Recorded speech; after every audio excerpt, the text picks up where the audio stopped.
As the Omicron variant rapidly spreads across the globe, researchers in the U.S. suggest the strain is more contagious than Delta. In a government-backed study out of Columbia University, scientists say Omicron is 36.5% more transmissible than the Delta variant.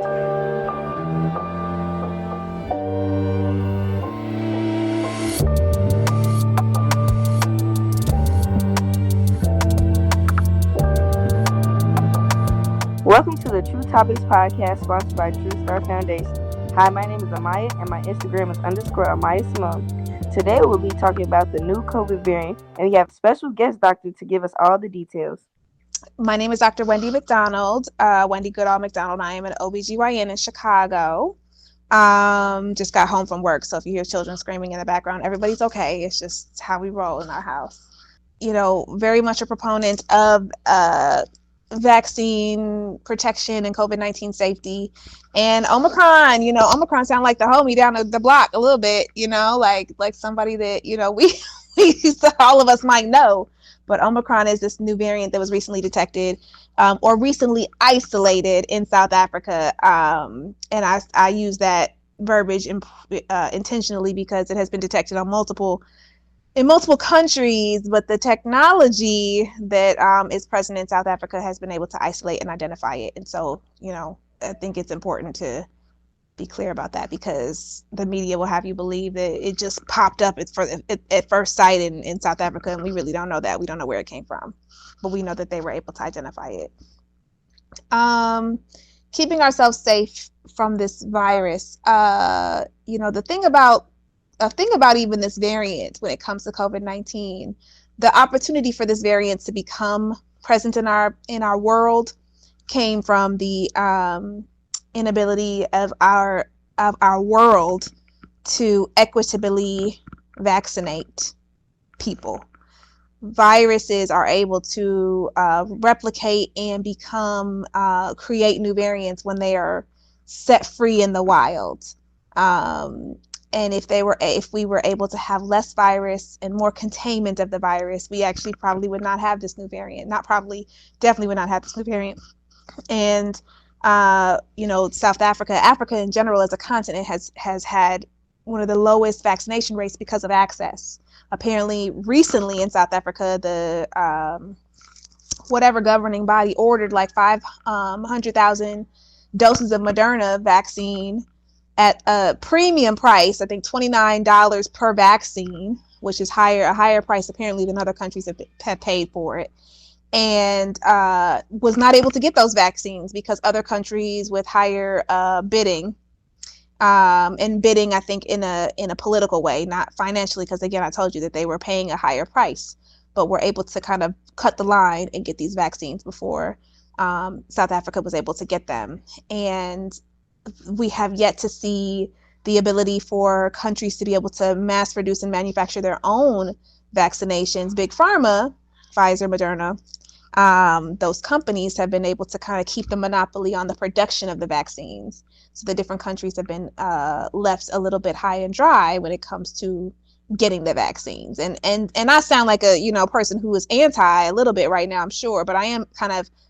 wanting to set the perspective because it is imperative that we understand why variants arise and understand that our ability to protect ourselves is a privilege. The access is a privilege, that there are countries, that don't have the access. They couldn't get a vaccine if they wanted one. And because of that, people will die. And the fact that we have the ability to protect ourselves by vaccinating, by walking down the block to Walgreens or CVS, is fortunate for us. Of course, we can also protect ourselves by socially distancing, masking, washing hands. Being in a crowded room, unmasked with a whole bunch of strangers is probably not the best way to keep ourselves safe. But being, in smaller gatherings, in smaller groups, and vaccinating ourselves is probably our best way, our best protection right now. My question was, so this new variant, will it affect people that already have the vaccine? Like, will we have to get another dosage or a new dosage? That's a really great question, and I think we don't know yet. We don't know if Omicron is if the vaccines that we have presently are protecting against Omicron. We know that with Delta arose, it took a little bit of time, and we were able to see that Delta, we were reasonably protected against Delta, but then of course time allowed some of the vaccine effectiveness to reduce and to wane. So then boosters were needed, but it's not like we needed a different vaccine to protect us against Delta. But Omicron, we just got that, like a minute ago, or at least identified it a minute ago. So we don't even know yet if we'll need a different vaccine for that. I think that the biggest thing right now is to contain and reduce its spread. So we don't even have to worry about it, hopefully. But I don't know the answer to that question. I don't think anybody does yet. Amaya, I think you had another question. I didn't see the questions popped up and then they went away. Yeah, I have another question. My question was like, if you caught one of the variants of COVID, are you able to get the same variant again if you catch it again?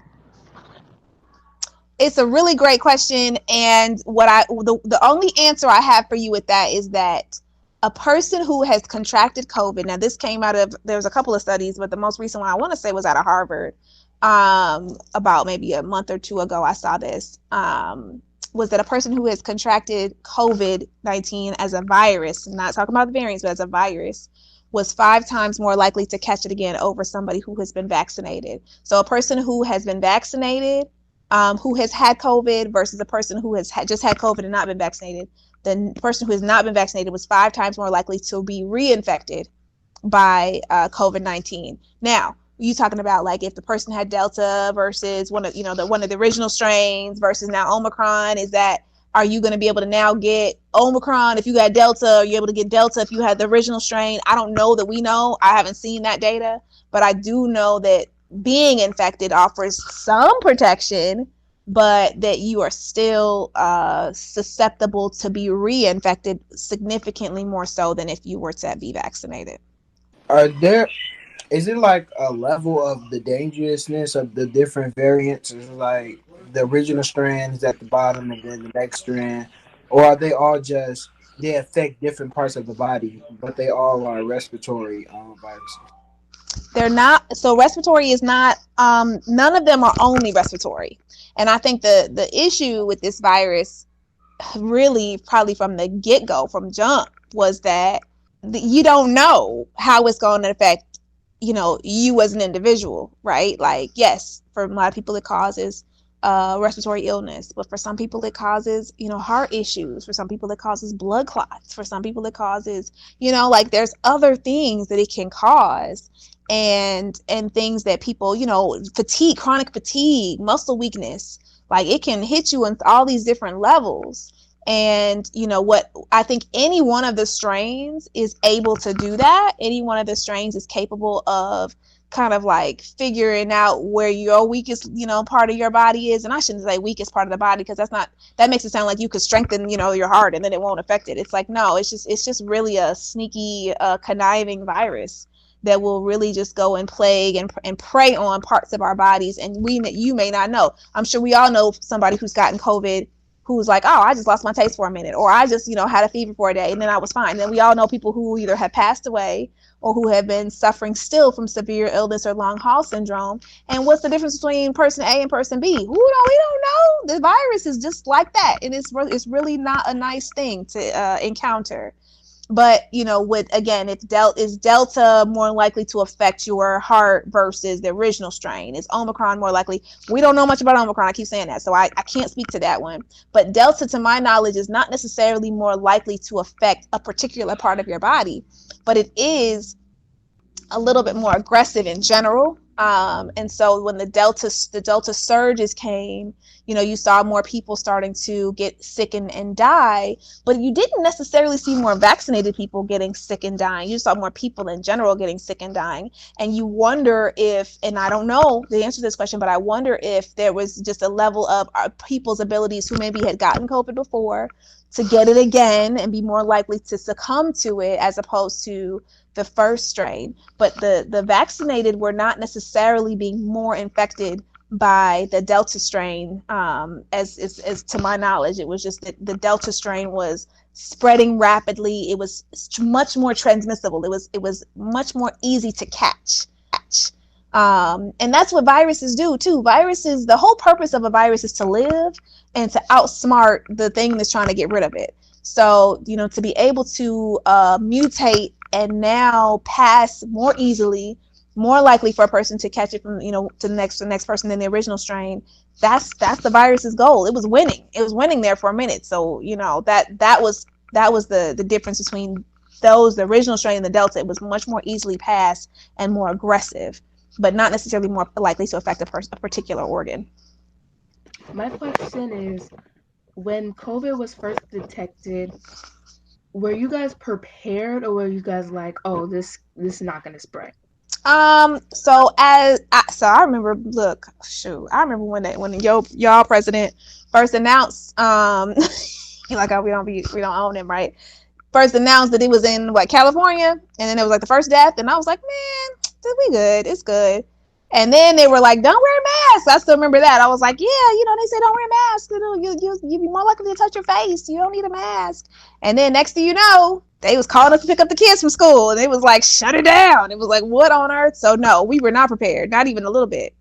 Masks, PPE, like we were at the hospitals, because I was still delivering babies the whole time. The hospitals had us reusing like our N95 masks. Had to keep them in a brown paper bag because they didn't have that many. They didn't have enough for you to use a new one every day. And brown paper bags allow the area to breathe so that it's not, you're less likely to let a virus stay alive on it, that the virus would die on the surface if it were on the surface of the mask. So we were doing a whole lot of stuff trying to make do at the beginning, and we were fully PPE, fully protecting ourselves from every person who would come in the door, but not like we knew it was coming and kind of could really prepare. We were very much flying by the seat of our pants for a few months. And this is from March to maybe May. We didn't really get our stride until maybe May or June of really knowing how to keep ourselves safe and protected. My question is, how many people do you think you can vaccinate in one day? Clarify your question. Do you mean globally, regionally? What do you mean? Globally, around the world. I think that comes down to how quickly they can get vaccines around the world. At one point in this country, weren't they at 1 or 2 million a day? I think at its peak vaccination, when they first released the vaccines, the goal was 1 or 2 million per day. And I think they got to about a million a day at one point. If I'm not mistaken, Biden and them got to about 1 million a day vaccinations at one point. The problem globally is, again, now we're shipping vaccines. Countries are not manufacturing them on their own. They're being manufactured by Pfizer, Moderna, J&J still, and then they have these other ones in China that aren't even as good. They have they have other vaccines other than our 3 that are not as good apparently, but that they're disseminating and distributing to different countries. I think in Asia. But yeah, it's right now the challenge, I think, is supply. It's not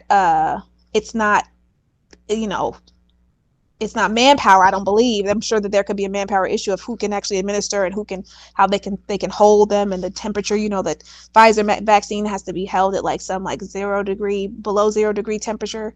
So I'm sure that could be a limiting factor too. But right now it's supply that's limiting the global vaccination. And there's a lot of politics involved in that because countries are kind of fighting for them, and a lot of the African countries are losing. Another question that I have, in algebra, we were just talking about how my algebra teacher is going to get the booster because it fades away. So does the vaccine fades away? Any vaccine or any immunity has the potential to be lost in time. Every day I see pregnant people, and when I see a first initial pregnant person, we check and see if they're immune to measles, mumps, rubella. We check and see if they're immune to varicella, which is chickenpox. Not uncommonly, a person who has been vaccinated in the past is no longer immune, no longer having enough antibodies to be considered immune to chickenpox, or no longer to be considered immune to measles. So we need to give them boosters. It so happens, and we don't know about the antibody quantity that's necessary to demonstrate immunity for COVID, but we do know that after about 6 months of a person getting the vaccine, people are more likely to be reinfected. That the immunity, and this is based on data that was collected in Israel, that people, it was like thousands of people that they saw after about 6 months, they had a little bit less, significantly less protection against COVID-19. I think it was like 19 times less protection, if I remember correctly. That number might be a little bit wrong, but I remember it was significantly less, which is why the desire to, or the need to administer boosters came about. Now boosters are recommended for all adults 18 and up. So for a while it was just healthcare workers and people in high traffic environments, and people working in essential workers, but now it's anybody 18 and up who has had at least 6 months since their second vaccine, if they're two doses, or at least 2 months after the single dose, the Johnson & Johnson vaccine, should get boosters. Because immunity, what is immunity? Immunity is antibodies. It is the ability of our body to recognize a virus and to attack and eliminate it before it gets into our bodies. And you have to have a certain amount. Antibodies are almost like guards at the door. If you got a club and you got 2 or 3 guards at every door, it's very unlikely for somebody to get in. But if you get down to only 1 guard at every door, or some doors don't have no guards, now your establishment is at risk. And so that's why antibodies, that's how antibodies work. And if in time you start to see less and less, or you start to see more and more infection, and then you give a person a booster, which is more generation of antibodies, and now they're less likely to be infected, well then okay, you need to be re-exposed to this this picture of this virus, so that your body knows, yeah, for real, don't let them in. So that's what happens to any vaccine, or even any virus. Like, that's why a person who gets a cold in wintertime, cold is like rhinovirus. That's a common virus, and it's pretty benign, as in it don't kill you, but it sucks. But that's why you can get 2 and 3 colds out of the same season, because our bodies only protect us against that for so long. You don't get a cold and then turn around and get the same cold usually like the next week, but give it a month or 2. You gonna turn around and somebody come and sneeze on you, you're gonna get sick again, because that's what, that particular virus, the antibodies don't linger very long. So it's not a novel concept, is my point, that the COVID-19 vaccine immunity is reducing in time, because that can happen. And it just so happens that time frame seems to be about 6 months.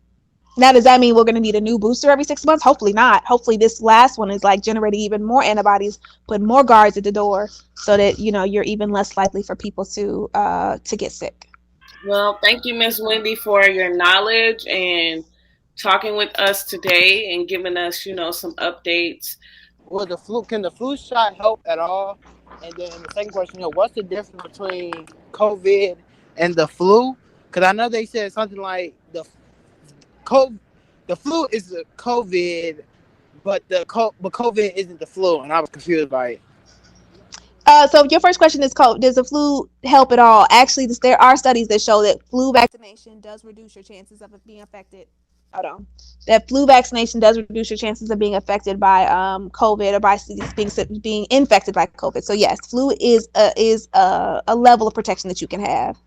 But your second question is, flu COVID or COVID not the flu? The SARS virus, the SARS CoV-4 or 2 virus, I think, is the name of COVID-19, the virus.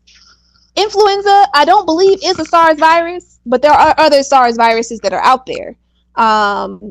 So I don't know what the crossover would be with influenza, because again, influenza is a different type of virus than SARS viruses, to my knowledge. But they're all viruses, so I guess in that way, they're similar. But I don't know what a person would have meant by saying that flu is COVID or COVID is flu, or one is and is not the other. I don't get that one.